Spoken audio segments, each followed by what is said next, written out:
Hello, my dear students. In last lecture, we were seeing the various points like the various objectives of self promotion, and then we were study the techniques of self promotion. Okay, now we will see salesman means what and what are the good qualities of salesman. So first we will see the definition of salesman. A person who is engaged in selling a goods is known as salesman. A person who is engaged in selling goods to a consumer is known as salesman. It is generally said that the salesmen are not made, they are born. What we can say, it is generally said that the salesmen are born, they are not to be made.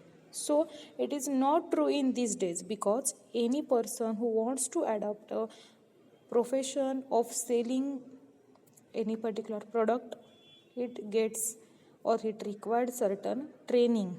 So the success of the firm mainly depends upon the performance of their selling force. So therefore some qualities are required, or some good qualities are required in salesman. So we are going to see the various qualities of salesman. So these are some qualities of salesman: personal qualities, mental qualities, social quality, and last is vocational quality. So one by one we are going to see. First is personal quality. So a good salesman must have an attractive personality. What is the first quality? A good salesman must have an attractive quality. Then he should have a clear voice, and his voice of speaking or his tone of speaking should be natural. There is no any artificial speaking tone in his voice. He should have a clear voice, and his voice tone of speaking should be natural, so as to he impress the persons which are dealing with him. He must possess good health and sound physics. The good salesman must possess good health and also sound physics, and he also well dressed. He should also well dressed. Then he should be having required pleasing and charming personality, or he should always create a good impression on the buyers. So these are some qualities which are required in the salesman. These are included in the personal qualities. Then mental quality. A good salesman should possess sound memory, presence of mind, imagination. These all qualities are included in mental quality. He should understand the nature, or he should required understanding nature and requirement of buyer should easily understand. He should be intelligent. Okay, he should have an imagination to look at things from view of point of customers. A salesman can win a regular and permanent customers only through a good mental quality only. Then social qualities. A good salesman must have ability to mix with people. A good salesman must have ability to mix with people and liking for people. Then he must not be shy and reserved in nature. He should not be shy and reserved in nature. Then he should be sincere, dependable, cooperative, honest. This is most important quality. He should be sincere, cooperative, honest, or dependable. Then he should deal with different types of consumers.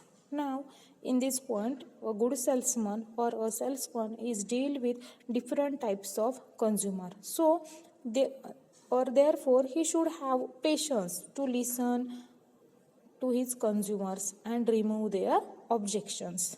Okay, then he should be always polite and help the consumers in selecting right type of goods. So he should only be useful for consumers about, or he should be help in consumers for selecting only right type of goods, but the goods are not related with the cost or the cost. He only select the right or good qualities of product. Then vocational qualities. A good salesman must have specialized knowledge of selling technique. Then he should highly skilled person, and he should easily handle the various objections of the consumers and also convince them to buy a various types of product. A person cannot be good salesman unless he has required ambitions to become a successful salesman. So these are the various qualities which are required for a good salesman. Then now we are moving to a next point, that is advertising. So it is an art used to familiarize public with product by informing of its description, uses, its superiority over the brands or price. Now the advertising is not only required for selling of good, but it also required to familiarize the public with the product. Okay, so there are having certain types, certain objectives to create the demand of new product. This is one of the objective of advertising, to create the demand of new product, then to increases the sale by attracting new customers, then to maintain existing customers by demand by fighting the competition, then to assist the salesman in selling efforts or selling business, then enhance goodwill of the firm. These are some objectives of advertising. Then what are the advantages of advertising? It helps in introduce new product in the market. We are already seeing this is one of the objective of advertising. It helps in introducing a new product in the market. Then it promote the sale of goods by advertising or by giving the knowledge to the people. Then it helps in creating demand of consumers, and hence it create a regular production. Then it enable the firm to improve its reputation by highlighting its achievements to the public. Then it helps to increase the production of product. When he promoted sale or he created demand of product, then side by side he increases the production of the product. Then he enable manufacturer to expand his market also. With this it helps to generate the employment.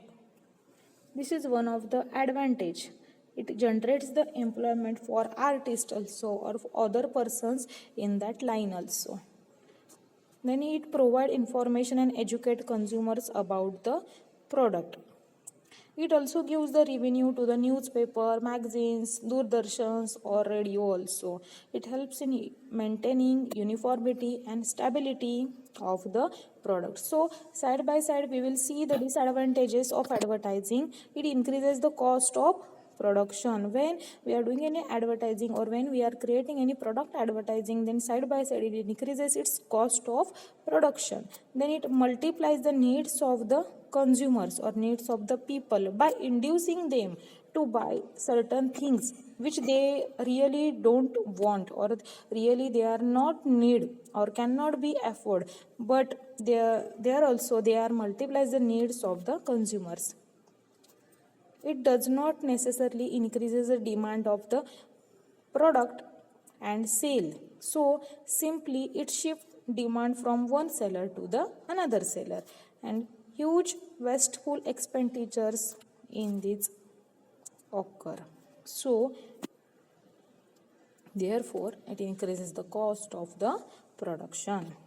Thank you.